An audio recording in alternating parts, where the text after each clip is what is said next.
నమస్కారం. SRP news 24లో స్వాగతం. దళితుల అభివృద్ధి కోసమే దళిత బంధు పథకం అంటూ మంత్రి తలసాని శ్రీనివాస్ యాదవ్ తెలిపారు. ఈరోజు వేస్ట్ మారేడుపల్లిలో మల్టీపర్పస్ ఫంక్షన్ హాల్లో 28 మంది దళితులకు అభివృద్ధిదారులకు వాహనాలు పంపిణీ చేసి మంత్రి ఆర్థికంగా ఎంతో వెనుకబడిన దళితులు ఆర్థికంగా అభివృద్ధి సాధించాలనేది ముఖ్యమంత్రి కేసీఆర్ ఆలోచన. ఒక్కొక్క లబ్ధిదారుడికి 10 లక్షల రూపాయల ఆర్థిక సహాయం. దేశంలో ఎక్కడ ఇలాంటి కార్యక్రమం అమలులో లేదు. లబ్ధిదారులు ప్రభుత్వం అందించిన ఆర్థిక సహాయాన్ని సద్వినియోగం చేసుకొని అభివృద్ధి సాధించాలని. గతంలో ఎవరైనా దళితుల అభివృద్ధి గురించి ఆలోచించారా? మోదీ గారు కార్పొరేటర్లను ఢిల్లీకి పిలిచి ఒట్టి చేతులతో పంపారు. నగర అభివృద్ధి కోసం నిధులు ఇస్తే ప్రజలు మేలు జరిగేదని తలసాని శ్రీనివాస యాదవ్ తెలిపారు. చూస్తుండండి ఎస్ఆర్పి న్యూస్ 24.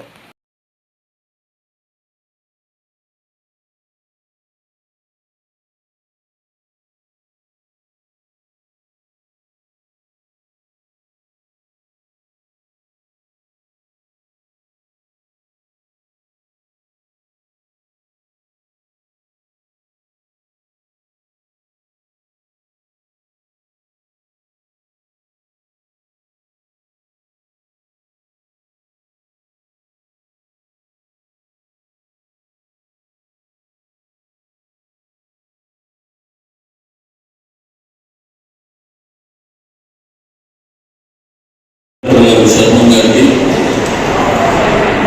మన తరఫున కమిషనర్ శ్రీనివాస్ రెడ్డి గారు, మన దేశ ముకుంద్ రెడ్డి గారికి, గౌరవనీయులు మన కార్పొరేటర్ లక్ష్మీ బాలరెడ్డి గారు, మహేశ్వరి గారు, హేమలత గారు, అదేవిధంగా అరుణ గారు, ఆకుల రూపంలో ధరణి గారికి,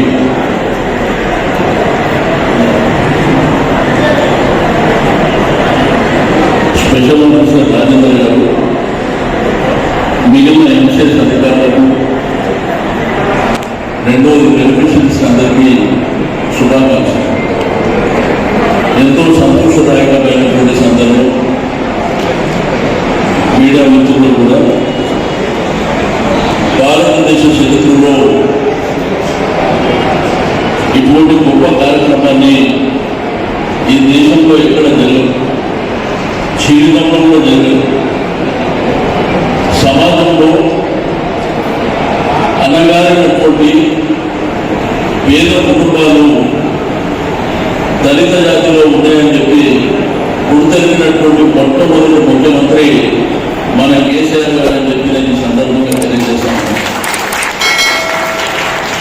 doctor Bharat Ratna doctor B R Ambedkar గారి ఆశయాలు, పెద్దలు బాబు జగజీవన్ గారి ఆశయాలకు అనుగుణంగా మనకు రాజ్యాంగం రచించినప్పటికీ ఇప్పటికీ కూడా వివక్ష జరుగుతుంది. గ్రామీణ ప్రాంతంలో కానీ పట్టణాలలో కానీ దేశంలో దళితులని ఊళ్ళకు రాకుండా ఊళ్ళల్లో కూడా చిన్న చూపు చూసేటువంటి వ్యవస్థని మనం చూసాం. కానీ దళితులు కూడా ఉన్నత స్థాయిలో రావాలి, వారికి ఆర్థిక స్వావలంబన రావాలి. వాళ్ళు ఆర్థికంగా బలంగా ఉంటే ఆ కుటుంబంలో ఉన్నటువంటి పిల్లలు కూడా బాగా చదివించి వాళ్ళు కూడా సమాజంలో ఒక గుర్తింపు రావాలనేటువంటి గొప్ప ఆలోచనతోనే ఈ కార్యక్రమాన్ని తీసుకోవడం జరిగింది. అసలు దళిత బంధు అనే కార్యక్రమం ఈ దేశంలో ఎవరికి ఆలోచన కూడా లేదు. రోజు టీవీలో పేపర్లో చూస్తే ఎవడో పెద్ద తుగుల మాటలు మాట్లాడుతుంటాడు, కానీ వాళ్ళ ఎవరికి ఆలోచన లేదు. మన ముఖ్యమంత్రి గారు పెద్ద ఇది 10 లక్షల రూపాయలు. ఈ 10 లక్షల రూపాయలు మనం ఏం వ్యాపారం చేసుకోగలుగుతాం? కింద బట్టు పెట్టి ఈ రోజు ఆ బట్టు మీకు ఇచ్చినాక ఇక మాకు బండి వచ్చింది, నేను అయిపోయింది నా పని అనుకుంటే కాదు. ఆ బండిని మీరు ఎట్లా వాడుకోవాలి, దానివల్ల మీకు ఆదాయం ఎట్లా రావాలని చూసుకోవాలి. కొంతమంది ఏం చేస్తారు,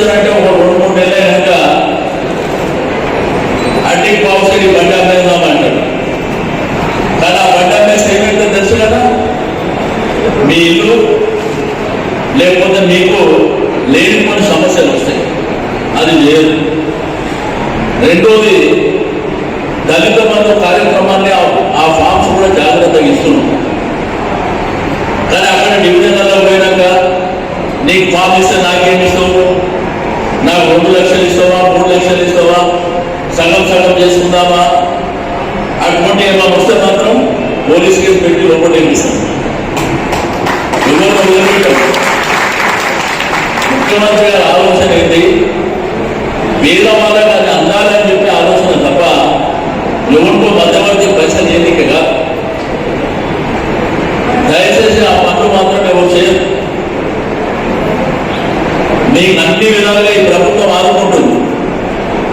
ఈ రోజు కళ్యాణ లక్ష్మి మన బిడ్డ పెళ్ళైతే 1,110,000 ఈ దేశంలో ఇస్తుందా? ఎవడు ఇవ్వడు. అది మన ముఖ్యమంత్రి గారే మన ఆడపిల్ల పెళ్ళైతే కూడా మేనమామ నేనున్నా అని ఇస్తుంది. రెండోది మన బిడ్డలో కోడలో మన్మనాలు గర్భవతి అయితే కూడా ప్రభుత్వమే కేసీఆర్ కిట్ అనే కార్యక్రమం పెట్టి ఒక ఆడబిడ్డ పుడితే 13,000, మగ బిడ్డ పుడితే 12,000 కేసీఆర్ కిట్ ఇచ్చి పంపిస్తుంది. ఇది జరుగుతాయి ఎక్కడన్నా? 2,000 పెన్షన్, ఒకప్పుడు 200 పెన్షన్ ఇస్తే గుడికాడికి పో, బడికాడికి పో, పాప మా పెద్దల షార్ట్గా తిరుగుకుంటూ వస్తే ఇవాళ వస్తుంది, రేపు వస్తుంది.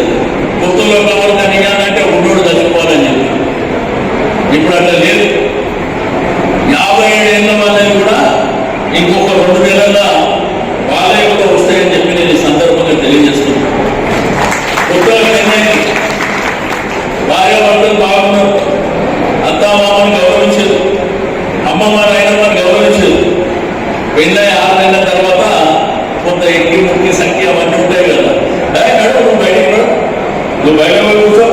ఇప్పుడు మీకు అన్నిటికంటే ప్రధానమైంది ఏంటంటే కదా పెళ్లి. మన ఇళ్ళలో పెళ్లిళ్ళు అయితే, దావత్లు అయితే, ఏ దావత్ పోయి చేయాలన్నా ఎంత ఖర్చు అవుతుంది? 3 లక్షలు అవుతుంది. ఎట్లా ఉంటుంది? హాలు, భోజనాలు పెట్టుకునే. అందుకే ముఖ్యమంత్రి గారు ఇప్పుడు మనకు ఉన్నది, ముఖ్యమంత్రి గారు ఖచ్చితంగా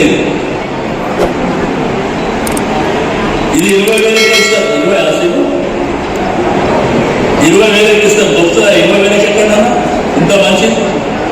మీరు కూడా ఎప్పుడైనా పెళ్లి చేసుకోవాలంటే మీ పిల్లలై ఈయన చేసుకోండి. ఇంత అద్భుతమైనటువంటి మీకోసం ఆలోచన చేసే గొప్ప మనసు ఉన్నటువంటి వ్యక్తి మన ముఖ్యమంత్రి. కాబట్టి మీకు శాంక్షన్ అయిన వాళ్ళు ఆ డబ్బులు వృధా చేయండి. రెండోది, మీకు ఇచ్చినటువంటి వస్తువు కారు కావచ్చు, టాటా ఏస్ కావచ్చు, ఇంకేం బండి వచ్చినా కానీ, మీరు ఏం వ్యాపారం వచ్చినా కానీ 4 రూపాయలు ఎన్నికేసుకునేటట్టు ఉండాలి. మీ కుటుంబం దాని మీద ఆధారపడి పెద్దగా కావాల్సినటువంటి అవసరం ఉంది తప్ప వేరే లేదు. రెండోది, మీ పిల్లలు కూడా ఇక ప్రైవేట్ స్కూళ్ళలో చదివించేది బంద్ చేయండి. ఈ ప్రైవేట్ స్కూళ్ళలో ఏమంటారు ఆ ఫీజు కట్టలేక రస్తులు బంద్ చేయండి. గవర్నమెంట్ స్కూల్ అనే ఈ సంవత్సరం నుంచి అన్నీ వస్తున్నాయి.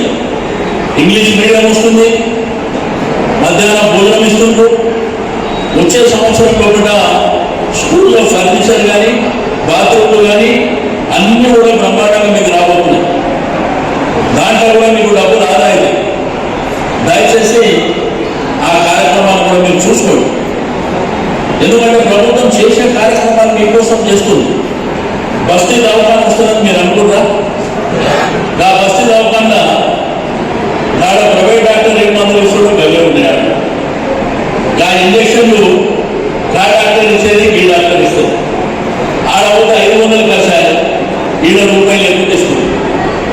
ఇంతకుముందు నేను రాను బిడ్డో సర్కారు దవాఖానకు అనుకుంటే కదా, ఇప్పుడేమో నేను పోతా బిడ్డ సర్కారు దవాఖానకు.